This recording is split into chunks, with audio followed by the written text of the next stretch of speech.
Hello guys, welcome back to my channel. তো আমি আজকে তোমাদের সাথে এটার আচার কি করে বানাতে হয় আমি তোমাদের সাথে শেয়ার করব। এগুলো কি আশা করি তোমরা বুঝতে পারছো। যারা জানো না তাদের জন্য বলে রাখি, এটার নাম কুল। আমরা বাংলায় এটাকে কুল বলি। চলো কুলের আচার কি করে বানানো হয় আজকে তোমাদের সাথে সেটা শেয়ার করব। তোমরা আমার সাথে থাকো।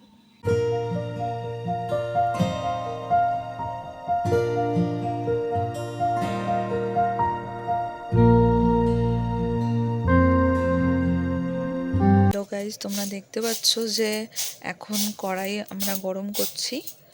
গরম করার পরে এখানে এখন আমরা মৌরি, তারপরে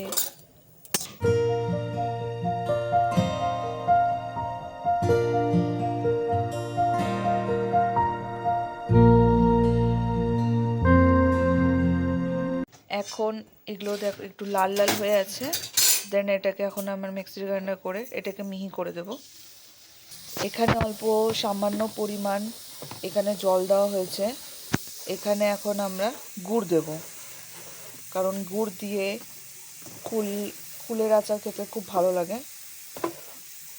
কুলের পরিমাণ মতো এখানে গুড় দিতে হবে। গুড়টাকে প্রথমে আমরা গুলে নেব।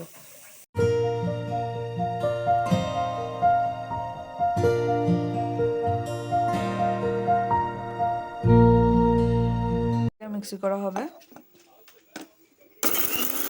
দেখতে পাচ্ছ আমাদের এখানে মিক্সি করা কমপ্লিট।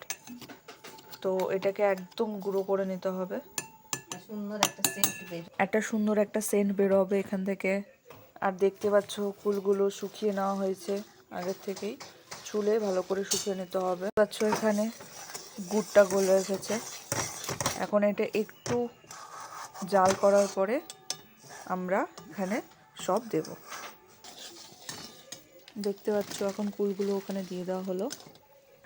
এখন এগুলো সাথে গুড়গুলোকে মাখতে হবে। এখন এখানে অল্প লবণ আমরা ছিটিয়ে দিলাম পরিমাণ মতো।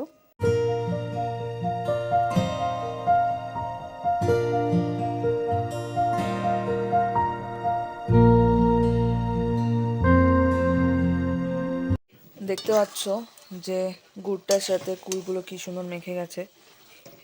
গোটা কুলটাকে গুড়ের সাথে মাখাতে হবে যেন এটা মজে যায়। এখন আমরা এখানে মশলাগুলো দিয়ে দেব।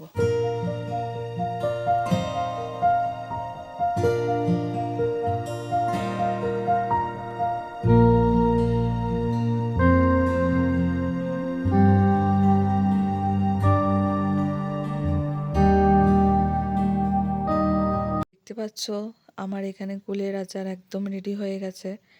এখন আমার বোন এটাকে টেস্ট করে আপনাদের বলবে কেমন হয়েছে।